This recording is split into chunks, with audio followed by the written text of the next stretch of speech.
What is Black Marxist feminist thought? The Communist Party of the time wasn't catering to the needs of Black women specifically, and thus Black Marxist feminism was born out of Black women's need for solution to class, race, and gender oppression. The emergence of Black Marxist feminists came from a need for intersectional analysis of the time. During the period of the Old Left and the emergence of the Communist Party in America, i.e. 1919 to 1930, the world was in a time of enormous upheaval. The women spearheading the Black Marxist feminist thought were born during the nadir of African American life, i.e. the Great Migration, the Jim Crow era, the height of lynchings, the emergence of the new Negro movement, but perhaps most importantly, the birth of the Soviet Union, which was an enormous inspiration to the American communists. Rethinking Black Marxist-Leninism, they proffered early articulations of the triple oppression paradigm, the thesis on Black women's super-exploitation, and the vanguard center approach. Grace B. Campbell. May of 1920, she ran for candidacy of the Socialist Party of America. Running for a seat in the New York Assembly, she made a few remarks upon the need of women waking up to the fact that they are being driven to prostitution and other evils by the low scale of wages. She promised hard work among the women, not just of her race, but of all the women. She was the first woman of color to be named for public office on a regular party ticket. By 1923, she joined the Workers' Party, i.e. the Communist Party, because the Socialist Party was more focused on economics rather than racial liberation. She was the first Black woman to officially do so. Claudia Jones was also a notable Black communist of her time. During McCarthyism, she managed to evade the Red Scare by relocating to London after being deported in December of 1955. Although not as notable as Angela Davis, she became a symbol of Black women's liberation through a Marxist-Leninist ideology. The resurgence of the communist movement in post-McCarthy America, 1960 to present, was a revival of communist ideologies of the Old Left that survived Red Scare America. Some Black civil rights activists embraced the rebirth of the Communist Party as a tool for race as well as class liberation. Angela Davis, being the most notable of these thinkers, was able to introduce a modern perspective on Marxism through the lens of racialized and gendered oppression.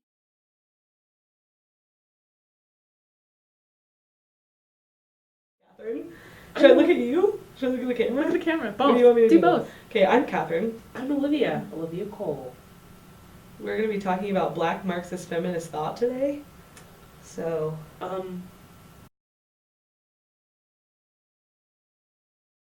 So we are drawing most of our thoughts and research from Sojourning for Freedom, Black Women, American Communism, and the Making of Black Left Feminism. it's by Eric S. McDuffie. One of those two is the correct pronunciation, I'm sure. It's very long. It's very long book. It is. It basically discusses race and gender, and it marries the ideas of race and race, class, and gender, as opposed to Marxist thought only really focusing on class as an issue. Yeah. Whereas like kind of traditional feminism, or just, Black feminism, focusing, a lot of its energy on class and gender oppression. Race and gender oppression. There's an element of class thrown in. And it starts kind of at like the beginning, the origins of Marxist thought in America in general, and like Marxist-Leninism, like the implementation in America. So like the big kind of boom of that, like in 1919 and 1930s, like pre-Great Depression, right at the beginning, suffrage happening, lots of big things happening, the Great Migration, which was over a million people, African Americans moving from the rural South into urban areas in the North, searching for a better life. And this was kind of at the onset of the Soviet Union, before people were hearing about the famines and Right. all the really bad things that were going on. The Soviet Union was a real symbol of hope for American communists, who then it was called the Workers' Party. Yeah. And so then it only really talked about race and the prospect, or not race, but the prospects of class as being the major issue or major contested problem in the Soviet Union. Whereas, like, you could see the paradox of, you know, kind of the Marxist line, not storyline, but the Marxist sequence mirroring, you know, so in America, the Great Migration. But the only difference between that is that they were moving from the South, not just because of class issues, but also because of racial issues. Definitely. Well, I mean, it was the height of lynchings. Yeah, so it's like there's a lot of things going on, and also like a lot of really bad things, but also a lot of like exciting, revolutionary, exactly, new like the Harlem Renaissance. Yeah, right. Really a lot of new things were coming to be, and so that spawned one very prominent young Black Marxist feminist, Grace P. Campbell, who lived in Harlem, and she was the first Black woman to ever be like nominated for like a party ticket, like a regular party ticket, and this is when in 1920 when she was running on the Socialist Party ticket. So socialism back then was really more focused on like economics, and like, it was like communist light. Exactly. So there wasn't as many radical things going on. And it was kind of difficult to like find your place within the socialist movement if you had other concerns besides just class issues. Right. It was kind of definitely like a white man's game. Exactly. So she left the Communist Party, and then or left the Socialist Party, excuse me, and then in 1925, 24, around that time, she joined the Workers' Party. Right. And she was the first Black woman to join the Workers' Party. Exactly. And I feel like the proletariat point of view is often not heightened, but kind of changed. When when issues of race and gender are taken into account. And I think that's what the basis of Black Marxist feminist movement was, is the fact that they didn't see their issues being aligned, or not being aligned, but being, you know, displayed in either discourses of, like you said, socialism, definitely not capitalism, God forbid. Yeah. Well, the central tenet, what I think is interesting is like the central tenet of Marx and Engels, the Communist Manifesto, the central tenet of Marx and Engels' school of thought was that every other social ill derives from capitalism, from a class-based system, which I think, it doesn't really go into this in the book, but I know for myself, when you have other oppressions, like interlocking oppressions, just like from what I've noticed, it really is hard to imagine that if you got rid of capitalism, all other social ills would just fall, because we've been socialized so long in a system to believe in capitalism, like we were talking about, like someone always has to lose, so it benefits white hetero colonizer patriarchy. It benefits the hegemon, and who's the hegemonic power. Yeah, to keep people. Exactly. Like someone has to lose. Exactly. It keeps the bourgeoisie in power to have people that are losing, i.e. Black women especially kind of receiving the brunt of this. Exactly, because from a gendered standpoint, the target group, women, or people that identify as being a woman, or, you know, and also people of color as being a target group, and you marry those two identities and you get, you know, just the epitome of the not so the bottom feeder, if you will, of capitalism. And like you mentioned, somebody always has to lose in the capitalist discourse. And so we see in communism kind of blacks as an overarching, you know, blacks as an overarching people, not necessarily just looking specifically in general, but we also see like blacks kind of really going towards, you know, the ideas of communism, because we playing on an equal playing field. Well, especially within the Black Panther Party, like Angela Davis, like we talked about. She's a prominent. She's the most prominent, Black communist figure of any gender identity, and of any cross-generational. Exactly. She just did a talk in 2009, you know, for the young communists, young radicals. So to speak. And she joined the Communist Party in 1968.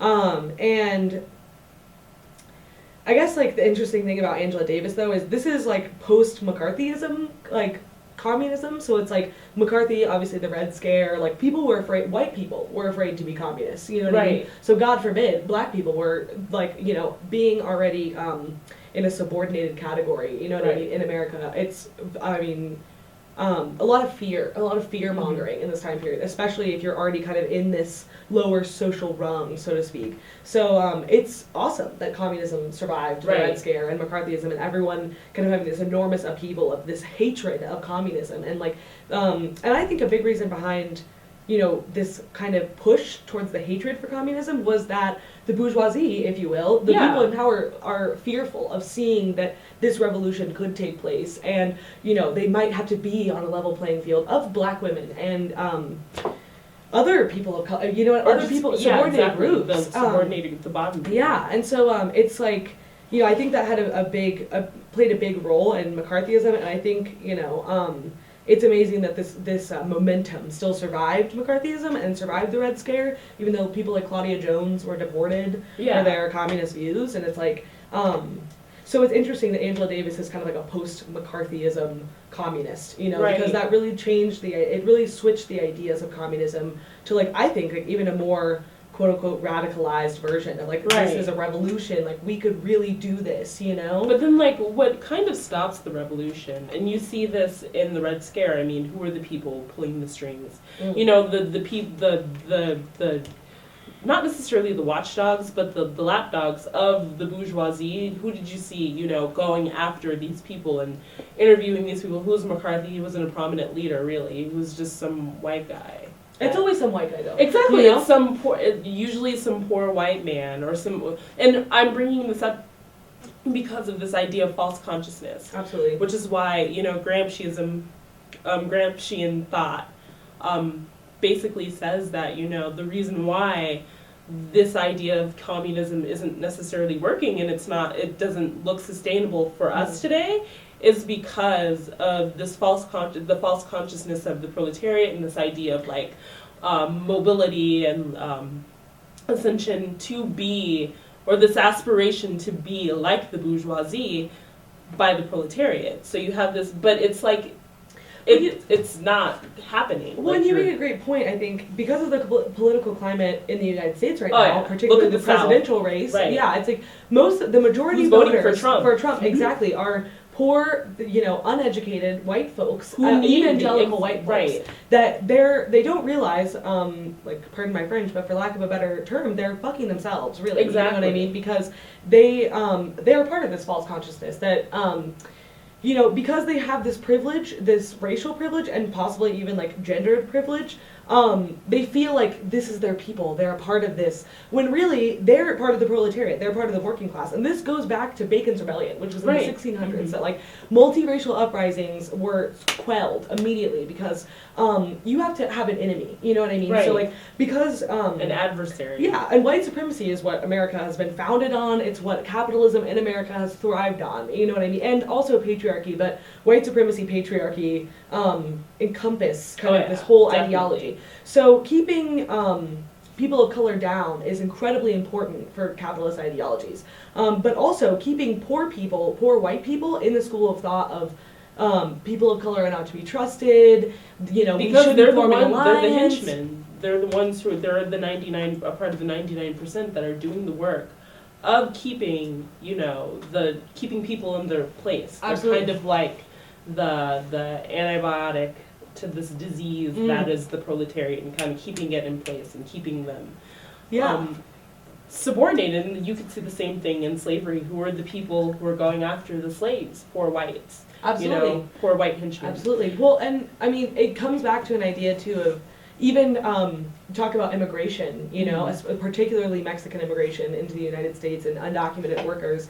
The fear is always they're taking our jobs. They're taking our jobs. They're taking away our livelihood. You know, it's almost like the idea of, like, a lot of like pre-communist places, like, you know, whatever, like they're taking bread off our table. You know like Nazi Germany. What were they saying about the Jews? Yeah, exactly. When you give someone to blame, when you give people someone to blame, the proletariat specifically someone to blame, it forms this false consciousness of, oh no, class, this issue, the crux of the issue. The bourgeoisie, and it makes it seem like the bourgeoisie is the savior, and they're on your absolutely. we're on your side. Within the Black nationalist movement, you have Black men who have this. They kind of have this sense of false consciousness as well.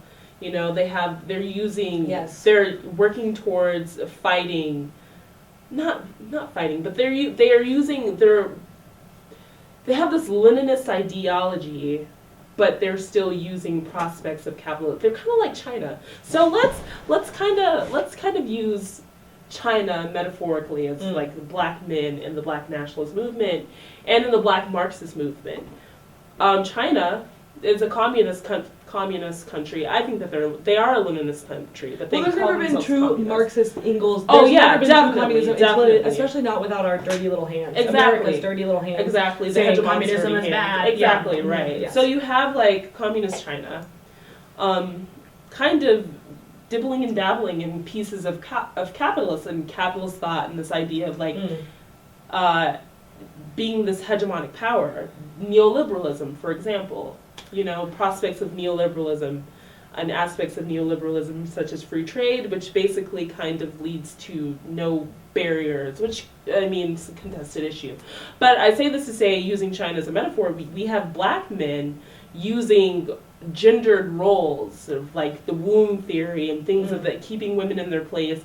And like this whole Vanguardian idea of like men know best, we are the leaders, and Black women are supposed to be the pack mules.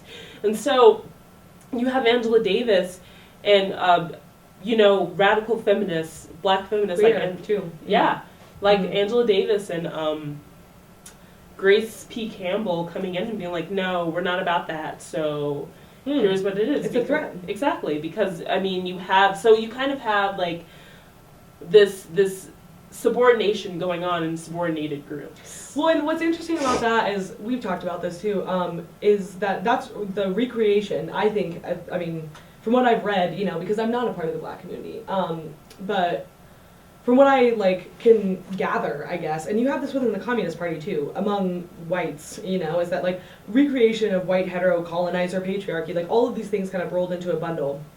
So instead of changing a system, you think that you're fighting the man, fighting the power, but instead you're recreating the same system within the own community, within your community, whatever, what have you, you know? Instead of creating a different take on things, instead of creating a different system. It's the same way within white hegemonic feminism. You know, we're creating this idea of,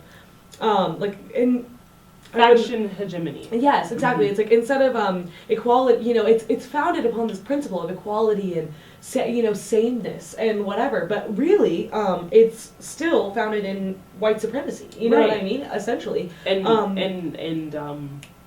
patriarchy. Yeah, and you have to. I think the important thing about communism too is I think it allowed people to see things through a broad lens of race, gender, class, sexual orientation, all of these things kind of like, especially Black Marxist feminism, you see things through a wider lens instead of just this like really focal point of like just Blackness or just feminism or just class ideology. But see, like this is why Black Marxist feminism is so pertinent to today's society, and I feel like it's definitely a school of thought that's before its time, because race matters today. I mean, the idea of race was invented when, you know, you had the colonizers coming from Europe into America, and they needed some type of way to. I mean, at first it was Christianity, and then it still is to a certain extent. Yeah, to a certain. But then they they come into contact with Native Americans, and they're like, I don't really know how to. So they use race as a way. Well, you look like this, you know what I mean? Like they couldn't really classify Native Americans. You have to put someone into a box. Exactly. They needed a box. So race was invented. And so like you have like these ideas of race, and so Marxist thought the issue with Marxist thought is the fact that it doesn't bring race into account. Well, exactly. And I mean, that's kind of the point I was making with Bacon's Rebellion. Yeah. So Bacon's Rebellion was an uprising of this is kind of before its time also, because this is in like 16. I mean, it was just like a couple of colonies at this point. And it was white indentured servants and a couple of Black slaves, this is like kind of at the uptick in chattel slavery and slavery in Africa, the slave trade. Anyway, so there's still a lot of white indentured servitude going on, more so than black slavery. So Francis Bacon, pretty sure was his name, gathered all these people together, and they had a multiracial uprising, of both white indentured servants and black slaves. And this fucking freaked people out, you know what I mean? Right. Because everyone was like, oh my god, like, especially people, when I say people, I mean like the bourgeoisie especially, was like, we're being come at from every side here, you know what I mean? And it was solely based on class. This was an uprising solely based in classism.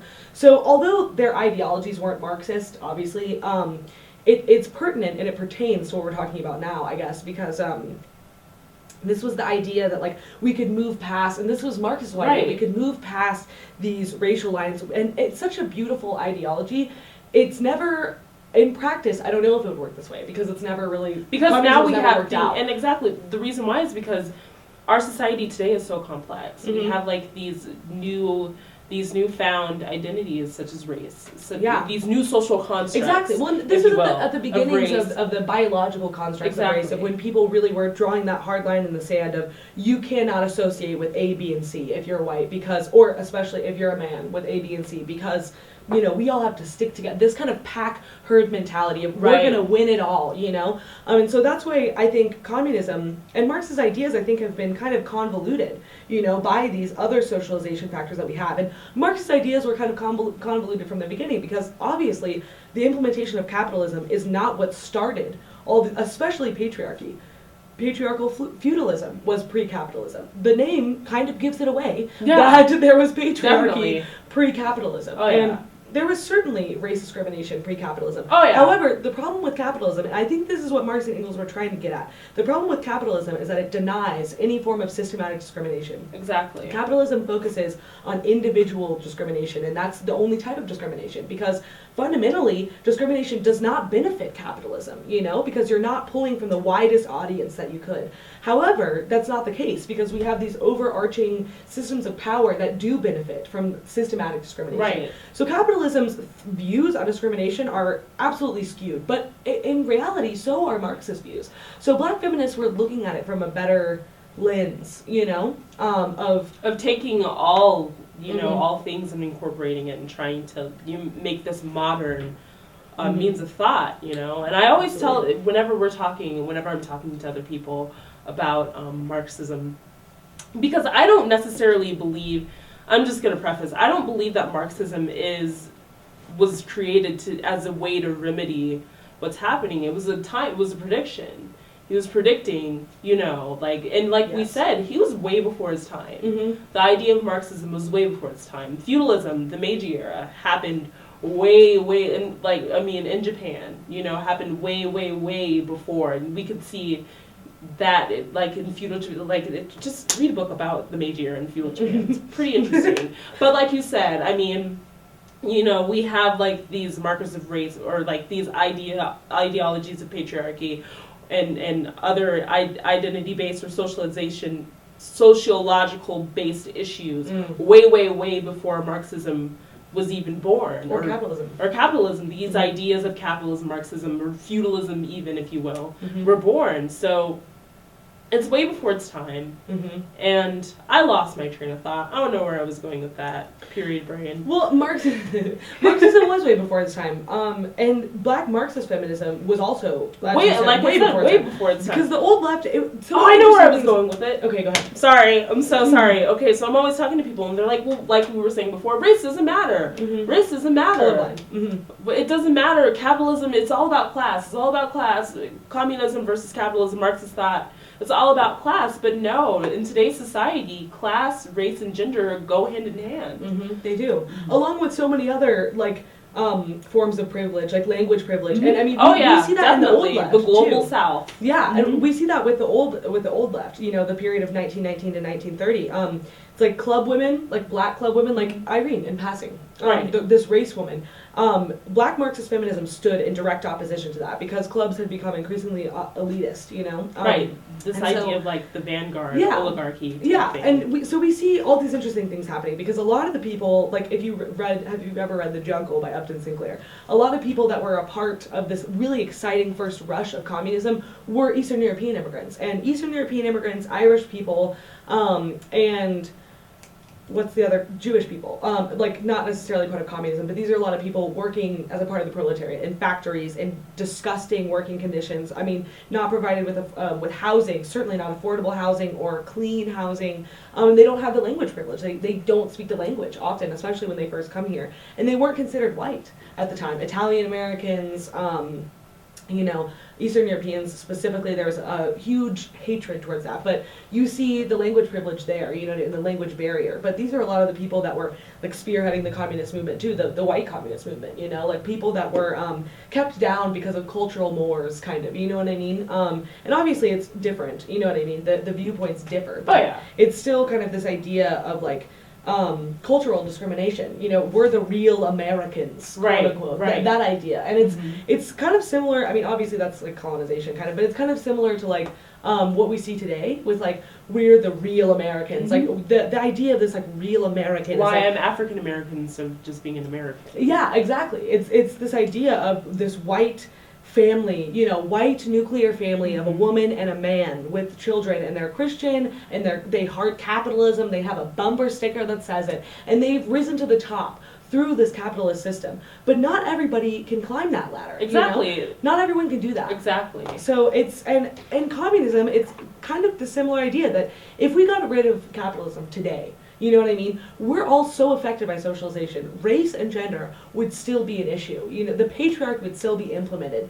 It would still be, although it's, you know, each according to his contribution, like even each according to his contribution. Like when you even think about the way these things are worded, it's like we would still have this gap, this gender and racial divide, even if classism was completely done away with.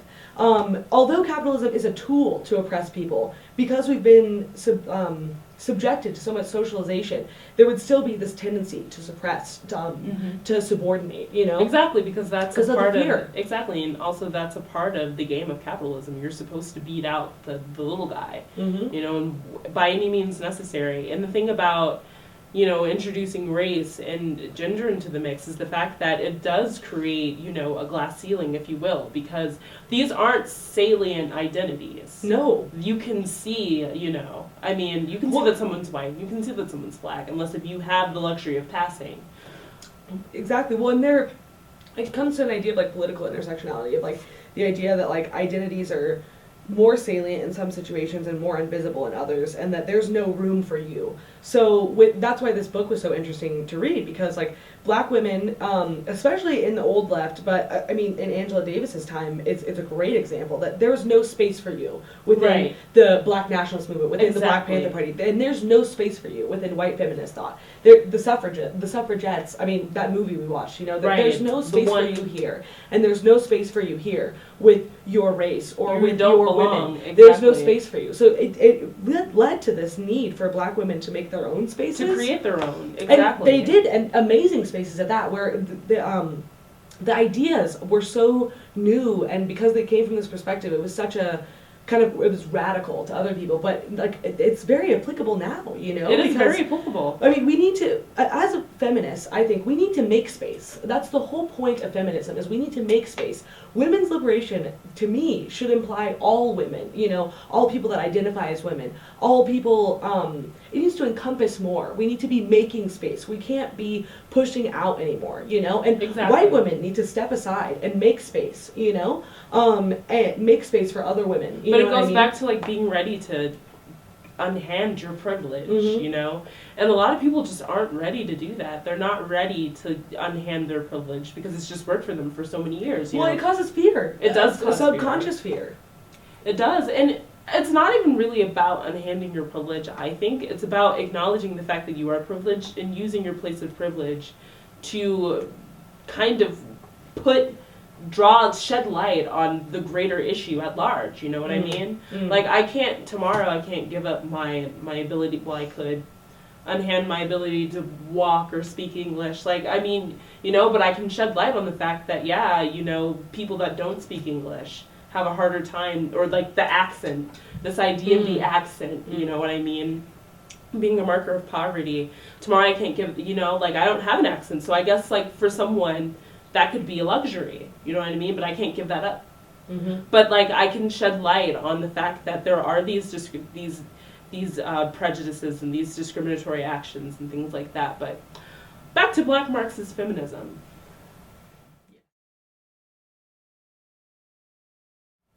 Yes.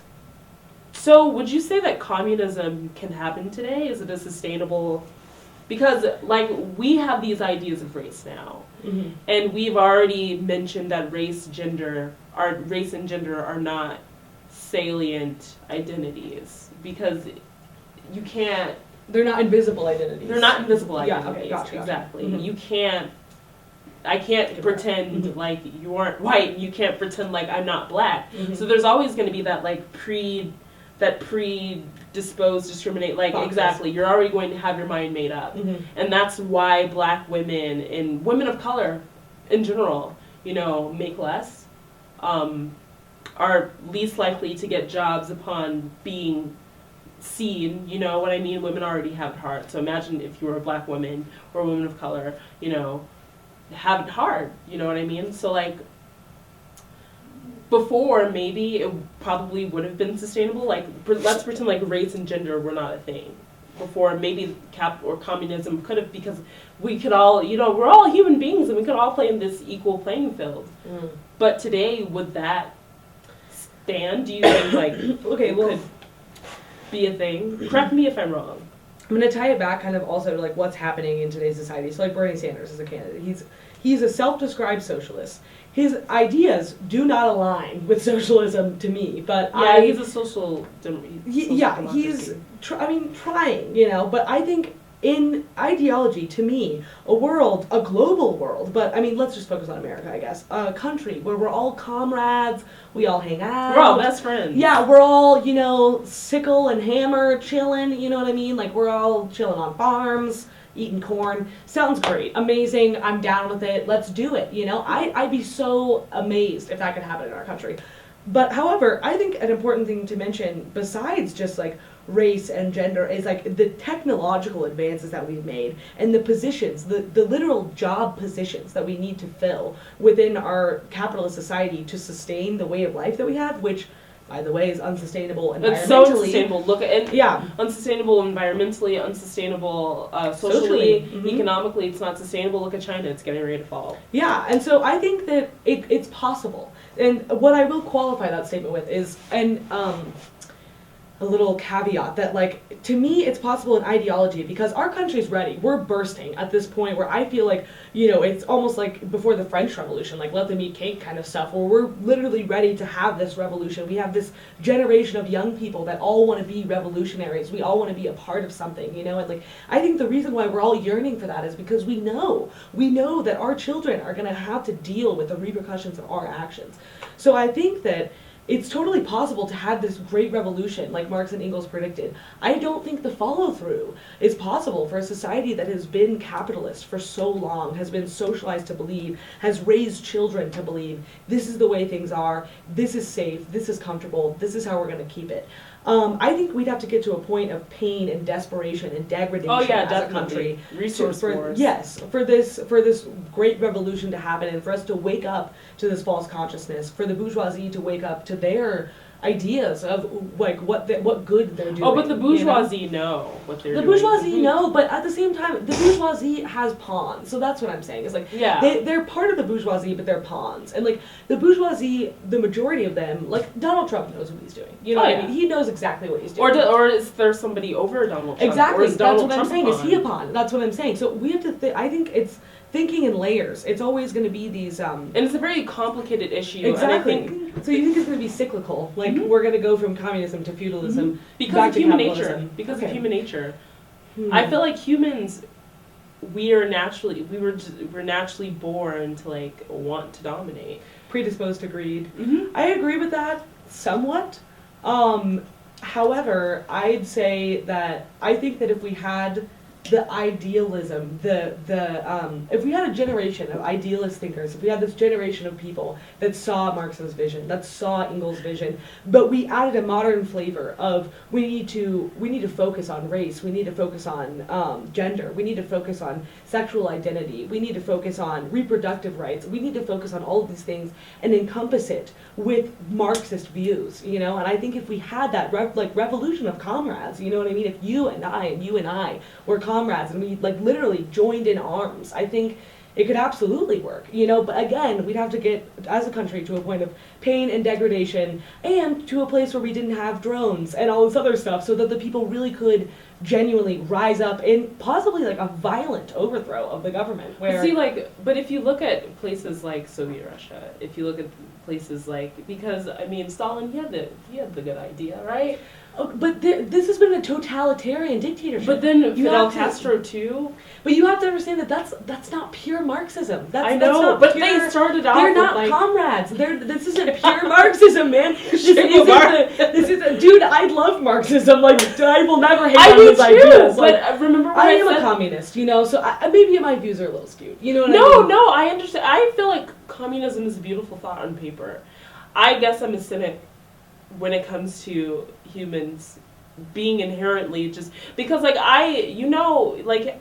read up on like ancient African history. You know, you have Hannibal, he conquered Italy. You have, you know, these where do you think braids came from? The idea of braiding your hair is kind of like a class issue.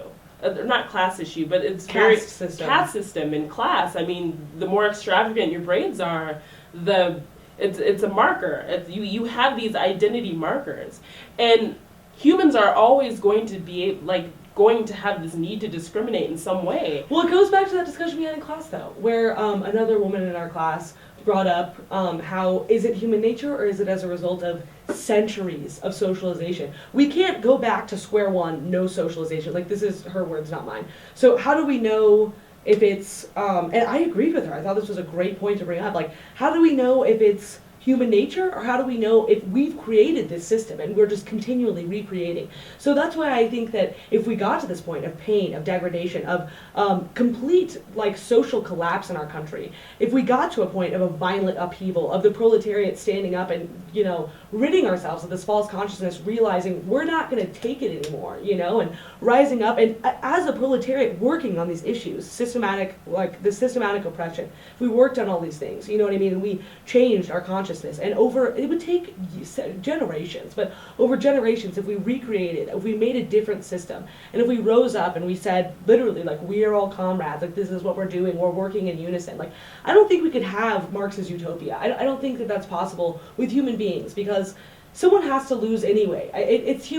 That's just part of, like, animal society, you know, right. But at the same time, it's like, if we yeah, but I think that we could have people losing less and gaining more. And right. all of us working together could create a society that we can't even dream of right now. You know what I mean? Of possibly technologically advanced, you know, everyone has access to equal footing. Equal opportunities. Right. Healthcare, housing, jobs, just maybe not even jobs if you don't even want to call it that, just opportunity to support their families, to right. support themselves, to be working together, me and you, right. we're all together. If we came up with that unity and we tried to, like I said, change over generations these ingrained thoughts, and we really had conversations like this with one another, instead of me saying over here and you say on right, your side, right, you know, right. then I think it's implementable in modern life.